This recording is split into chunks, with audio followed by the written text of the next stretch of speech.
5 tahun belakangan ini, gelombang produk Cina sangat masif membombardir pasar-pasar di Indonesia.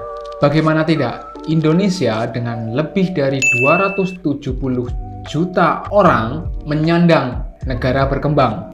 Namun, pola pikir masyarakatnya masih enggan atau bahkan tidak mau berkembang. Sebut aja, beberapa bulan terakhir, mungkin kalian tahu kasus Shopee. Lihat saja kasus Shopee yang lagi ramai diperbincangan belakangan ini. Shopee, marketplace dari China, mereka memiliki tim riset untuk memantau pergerakan pasar di Indonesia. Barang apa yang lagi ramai di Indonesia, mereka dengan begitu respon dan memproduksi dan dijual ke Indonesia jauh lebih murah. Contoh aja, mungkin kalian pernah dengar kasus bros yang ada di jilbab gitu ya. Produk Indonesia mayoritas muslim, memproduksi bros dijual 50.000. Cina melihat market itu, mereka memproduksi dengan harga 2.000-3.000, dijual ke Indonesia. Coba, kita mau bisa berbuat apa? Ya, siapa? Apakah sellernya? Tidak. Seller hanya merespon permintaan pasar. Yang salah sebenarnya ya kita sendiri yang enggan berkembang. Kenapa? Ya pola pikir kita lah sendiri yang masih enggan untuk berkembang. Mulailah cintailah produk-produk dalam negeri, khususnya produk UMKM. Ya, saya ngomong begini jadi ingat pada tahun 2014 usaha saya ya, bisnis saya diliput oleh salah satu stasiun TV swasta. Waktu itu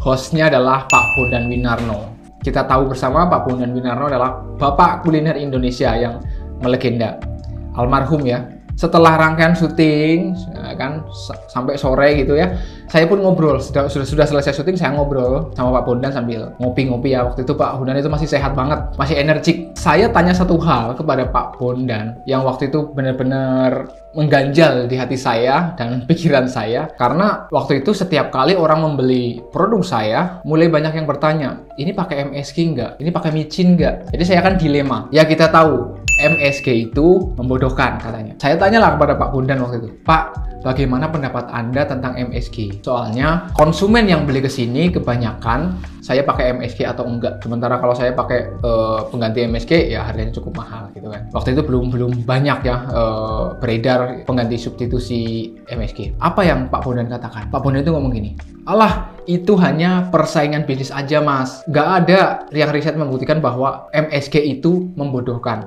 Lihat, Mas Wilsa lihat sendiri. Coba carilah, belajar ya. Cari, ya paling enak di Google gitu lah. Cari di Google, googling. Pengonsumsi MSG terbanyak se-Asia Tenggara. Waktu itu Pak Bondan katakan Indonesia itu rata-rata per orang adalah 350 gram per tahun. Malaysia sudah sekitar 650. Singapura 700 gram per tahun. Thailand ya lebih tinggi jelas. Nah, di antara negara-negara Asia Tenggara, kita aja paling rendah. Belum lagi ngomongin Cina, Jepang, Korea. Mereka jauh lebih tinggi. Jepang aja udah 1.300 gram per tahun per orang. Kan berapa kali lipatnya kita? Sekarang saya tanya mas, apakah orang China, Korea, dan Jepang apakah bodoh-bodoh? Enggak kan? Itu hanya persaingan bisnis aja. Coba deh lihat. Beberapa tahun ke depan bakal ada tuh muncul produk substitusi pengganti kayak yang katanya sehat pengganti MSG. Itu tahun 2014 guys. Sekali lagi saya katakan 2014. Sekarang tahun 2021. Apa yang terjadi? Brainwash itu sudah masuk ke kepala setiap orang. Terus yang Pak Bondan katakan, Mas, yang bikin bodoh itu kita nggak mau belajar, nggak mau cari tahu. Itu yang bikin bodoh. Jangan kambing hitamkan MSG-nya. Nah, MSG memang kurang baik kalau dipakai terlalu banyak, tapi tidak juga membodohkan. Tapi ya nggak mungkin juga kalau kita masak terlalu banyak kan MSG-nya itu. Seperlunya saja. Waktu itu saya cuma ngangguk-ngangguk. Iya ya. Dan sekarang 2021, 7 tahun kemudian ya, 7 tahun kemudian nih, saya rasakan benar-benar. Iya, semua orang ramai-ramai mencari produk itu. Ini adalah persaingan bisnis yang menurut saya nggak baik. Ini kotor guys. Jadi kita sendiri yang harus membendung. Nah, apa yang harus kita lakukan? Cintailah produk-produk dalam negeri. Cintailah produk-produk UMKM. Kalau ngomongin MSG dalam kandungan penyedap, karena saya contohkan nih yang merek lokal nih, merek Indonesia. Saya bukan endorse ya. Ini nih, kalau pikiran nanti di endorse ada 3 merek udah saya beli, nanti dikiranya pasti ada yang komen, wah ini endorse, dikiranya. Nggak ada. Saya pengen mencerdaskan teman-teman sekalian supaya lebih bijak dan cermatlah dalam mengkonsumsi berita. Ini produk dari Ini produk dari Mojokerto, kalau ini dari Gresik, terus kalau ini dari Probolinggo. Ya mungkin ada yang komen.